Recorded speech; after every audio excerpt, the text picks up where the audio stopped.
بسم اللہ الرحمن الرحیم۔ السلام علیکم ورحمۃ اللہ وبرکاتہ۔ آقا دو عالم صلی اللہ علیہ وآلہ وسلم پر درود و سلام۔ چار نبوت میں جب پہلی بار اسلامی دعوت منظر عام پر آئی تو مشرکین نے اسے دبانے کے لیے کارروائیں شروع کیں۔ 25 سرداران قریش کی ایک کمیٹی تشکیل دی گئی جس کا سربراہ رسول اللہ صلی اللہ علیہ وآلہ وسلم کے چچا ابو لہب تھا۔ اس کمیٹی نے باہمی مشورے سے غور و خوض کے بعد رسول اللہ صلی اللہ علیہ وآلہ وسلم اور صحابہ کرام کے خلاف ایک فیصلہ کن قرارداد منظور کی، یعنی یہ طے ہوا کہ اسلام کی مخالفت، پیغمبر اسلام کی ایذا رسانی اور اسلام لانے والوں کو طرح طرح کے ظلم و ستم اور تشدد کا نشانہ بنانے میں کوئی کسر نہیں رکھی جائے گی۔ مشرکین نے یہ قرارداد طے کر کے اسے مل کر چلانے کا مضبوط ارادہ کیا۔ مسلمان اور خاص طور پر کمزور مسلمانوں کے اعتبار سے تو یہ کام بہت آسان تھا، لیکن رسول اللہ صلی اللہ علیہ وآلہ وسلم کے لحاظ سے بڑی مشکلات تھیں۔ آپ ذاتی طور پر باوقار، منفرد شخصیت کے مالک تھے۔ دوست دشمن سبھی آپ کو تعظیم کی نظر سے دیکھتے تھے۔ آپ جیسی شخصیت کا سامنا احترام ہی سے کیا جا سکتا تھا۔ آپ کے خلاف کسی نیچ اور ذلیل حرکت کی جرأت کوئی رذیل اور احمق ہی کر سکتا تھا۔ اس ذاتی عظمت کے علاوہ آپ کو ابو طالب کی حمایت اور حفاظت بھی حاصل تھی، اور ابو طالب مکہ کے ان گنے چنے لوگوں میں سے تھے جو اپنی ذاتی اور اجتماعی دونوں حیثیت سے اتنے باعظمت تھے کہ کوئی شخص ان کا عہد توڑنے اور ان کے خانوادے پر ہاتھ ڈالنے کی جسارت نہیں کر سکتا تھا۔ اس صورتحال نے قریش کو سخت پریشانی اور کشمکش سے دوچار کر رکھا تھا۔ بالآخر مشرکین نے ابو لہب کی سربراہی میں نبی صلی اللہ علیہ وآلہ وسلم اور مسلمانوں پر ظلم و ستم کا آغاز کر دیا۔ بعثت سے پہلے ابو لہب نے اپنے 2 بیٹوں عتبہ اور عتیبہ کی شادی نبی صلی اللہ علیہ وآلہ وسلم کی 2 صاحبزادیوں رقیہ اور ام کلثوم سے کی تھی، لیکن بعثت کے بعد اس نے نہایت ظالمانہ طریقے سے ان دونوں کو طلاق دلوا دی۔ اسی طرح جب نبی صلی اللہ علیہ وآلہ وسلم کے دوسرے صاحبزادے عبداللہ کا انتقال ہوا تو ابو لہب کو اس قدر خوشی ہوئی کہ وہ دوڑتا ہوا اپنے رفقا کے پاس پہنچا اور انہیں یہ خوشخبری سنائی کہ محمد صلی اللہ علیہ وآلہ وسلم ابتر نسل بریدہ ہو گئے ہیں۔ ایام حج میں ابو لہب نبی صلی اللہ علیہ وآلہ وسلم کی تکذیب کے لیے بازاروں اور اجتماعات میں بھی آپ کے پیچھے پیچھے لگا رہتا تھا۔ ابو لہب کی بیوی ام جمیل، جس کا نام عروہ تھا اور جو حرب بن امیہ کی بیٹی اور ابو سفیان کی بہن تھی، وہ بھی نبی صلی اللہ علیہ وآلہ وسلم کی عداوت میں اپنے شوہر سے پیچھے نہیں تھی۔ چنانچہ وہ نبی صلی اللہ علیہ وآلہ وسلم کے راستے میں اور دروازے پر رات کو کانٹے ڈال دیا کرتی تھی۔ بدزبان اور مفسدہ عورت تھی، چنانچہ نبی صلی اللہ علیہ وآلہ وسلم کے خلاف بدزبانی کرنا، فتنے کی آگ بھڑکانا اور خوفناک جنگ برپا رکھنا اس کا شیوا تھا۔ اس لیے قرآن نے اس کو حمالۃ الحطب، لکڑی ڈھونے والی کا لقب عطا کیا۔ جب اسے معلوم ہوا کہ اس کی اور اس کے شوہر کی مذمت میں قرآن کی آیت نازل ہوئی ہے تو رسول اللہ صلی اللہ علیہ وآلہ وسلم کو تلاش کرتی ہوئی آئی۔ آپ خانہ کعبہ کے پاس مسجد حرام میں تشریف فرما تھے۔ ابو بکر بھی ہمراہ تھے۔ یہ مٹھی بھر پتھر لیے ہوئے تھی، سامنے کھڑی ہوئی تو اللہ نے اس کی نگاہ پکڑ لی اور وہ رسول اللہ صلی اللہ علیہ وآلہ وسلم کو نہ دیکھ سکی، صرف ابو بکر رضی اللہ عنہ کو دیکھ سکی۔ اس نے سامنے پہنچتے ہی سوال کیا، ابو بکر تمہارا ساتھی کہاں ہے؟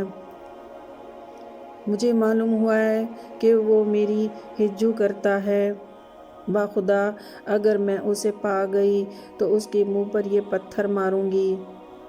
دیکھو خدا کی قسم میں بھی شاعرہ ہوں۔ پھر اس نے یہ شعر سنایا، ہم نے مزمم کی نافرمانی کی، اس کے امر کو تسلیم نہ کیا اور اس کے دین کو نفرت و حقارت سے چھوڑ دیا۔ اس کے بعد وہ واپس چلی گئی۔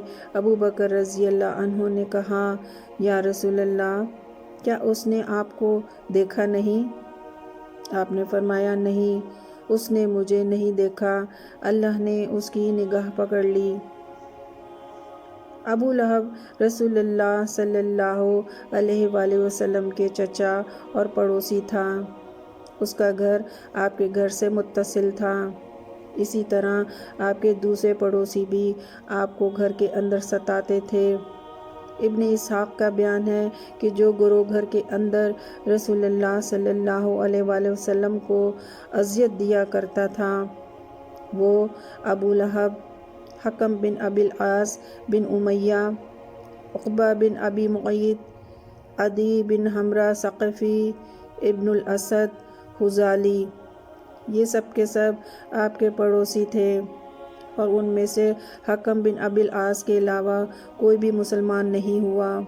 ان کے ستانے کا طریقہ یہ تھا کہ جب آپ نماز پڑھتے تو کوئی شخص بکری کی بچے دانی اس طرح پھینکتا کہ وہ ٹھیک آپ کے اوپر گرتی، چولہے پر ہانڈی چڑھائی جاتی تو بچے دانی اس طرح پھینکتے کہ سیدھی ہانڈی میں جا گرتی۔ آپ نے مجبور ہو کر ایک گھروندہ بنا لیا تاکہ نماز پڑھتے ہوئے ان سے بچ سکیں۔ عقبہ بن ابی معیط اپنی بدبختی اور خباثت میں اور بڑھا ہوا تھا، چنانچہ صحیح بخاری میں حضرت عبداللہ بن مسعود رضی اللہ عنہ سے مروی ہے کہ نبی صلی اللہ علیہ وآلہ وسلم بیت اللہ کے پاس نماز پڑھ رہے تھے اور ابو جہل اور اس کے کچھ رفقا بیٹھے ہوئے تھے کہ اتنے میں بعض نے بعض سے کہا کہ کون ہے جو فلاں کے اونٹ کی اوجڑی لائے، جب محمد صلی اللہ علیہ وآلہ وسلم سجدہ کریں تو ان کی پیٹھ پر ڈال دے۔ اس پر قوم کا بک بک ترین آدمی عقبہ بن ابی معیط اٹھا اور اوجڑی لا کر انتظار کرنے لگا۔ جب نبی صلی اللہ علیہ وآلہ وسلم سجدے میں تشریف لے گئے تو اسے آپ کی پیٹھ پر اور دونوں کندھوں کے درمیان ڈال دیا۔ میں سارا ماجرا دیکھ رہا تھا مگر کچھ کر نہیں سکتا تھا، کاش میرے اندر بچانے کی طاقت ہوتی۔ حضرت ابن مسعود فرماتے ہیں کہ اس کے بعد وہ ہنسی کے مارے ایک دوسرے پر گرنے لگے اور رسول اللہ سجدے ہی میں پڑے رہے، نہ سر اٹھایا، یہاں تک کہ فاطمہ آئیں اور آپ کی پیٹھ سے اوجڑی ہٹا کر پھینکی، تب آپ نے سر اٹھایا، پھر 3 مرتبہ فرمایا، اللہم علیک بقریش، اے اللہ تو قریش کو پکڑ لے۔ جب آپ نے بد دعا کی تو ان پر بہت گراں گزری، کیونکہ ان کا عقیدہ تھا کہ اس شہر میں دعائیں قبول کی جاتی ہیں۔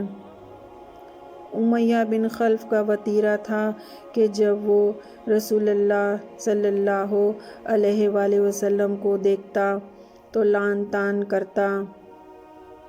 اس کے متعلق یہ آیت نازل ہوئی، ویل لکل ہمزۃ لمزہ، برائیاں کرنے والے کے لیے تباہی ہے۔ ابن ہشام کہتے ہیں کہ ہمزہ وہ شخص ہے جو اعلانیہ گالی بکے اور آنکھیں ٹیڑھی کر کے اشارہ کرے۔ لومزہ وہ شخص ہے جو پیٹھ پیچھے لوگوں کی برائیاں کرے اور انہیں اذیت دے۔ ابی بن خلف عقبہ بن ابی معیط کا گہرا دوست تھا۔ ایک بار عقبہ نے نبی صلی اللہ علیہ وآلہ وسلم کے پاس بیٹھ کر کچھ سنا۔ ابی کو معلوم ہوا تو اس نے عقبہ کو سخت سست کہا اور غصہ کیا اور اس سے مطالبہ کیا کہ وہ جا کر رسول اللہ صلی اللہ علیہ وآلہ وسلم کے منہ پر تھوک کر آئے۔ آخر عقبہ نے ایسا ہی کیا۔ خود ابی بن خلف نے ایک مرتبہ ایک بوسیدہ ہڈی لا کر توڑی اور ہوا میں پھونک کر رسول اللہ صلی اللہ علیہ وآلہ وسلم کی طرف اڑا دی۔ اخنس بن شریق ثقفی بھی رسول اللہ کے ستانے والوں میں سے تھا۔